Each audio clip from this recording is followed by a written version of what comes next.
Hi guys అందరికీ. నా పేరు రమ్యశ్రీ అండ్ మేము ఇక్కడ జగ్గైపేటలో ఉంటాము.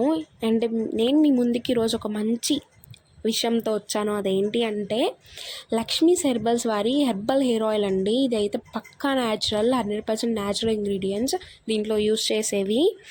అండ్ ఏంటంటే యాక్చువల్గా నేను హెయిర్ ఆయిల్స్ వాడను, ఎందుకంటే ఏ హెయిర్ ఆయిల్ వాడినా కానీ నాకు గ్రోత్ లేదు హెయిర్, అందుకే నేను కంప్లీట్గా స్టాప్ చేసేసాను. అండ్ మా మమ్మీ నాకు పర్సనల్గా సజెస్ట్ చేశారు ఈ హెయిర్ ఆయిల్ వాడు అని, అందుకే నేను యూస్ చేస్తున్నాను. విజువల్ రిజల్ట్స్ అయితే మీకు 7 డేస్లో పక్కా చూడొచ్చండి. దీంట్లో ఏం సైడ్ ఎఫెక్ట్స్ లేవు, ఎందుకంటే దీంట్లో hibiscus and aloe vera especially small onions ఉన్నాయండి దీంట్లో. దీనివల్ల హెయిర్ గ్రోత్ బాగా అవుతుంది అండ్ వాల్యూమ్నెస్ కూడా అవుతుంది. ఇంతకు ముందు అయితే నా హెయిర్ ఎంత థిన్గా ఉండేదంటే పలుచగా, ఇప్పుడు చాలా వాల్యూమ్నెస్గా అయిందండి. నాకు బేబీ హెయిర్ కూడా రావడం స్టార్ట్ అయింది thanks to Lakshmi's herbal hair oils.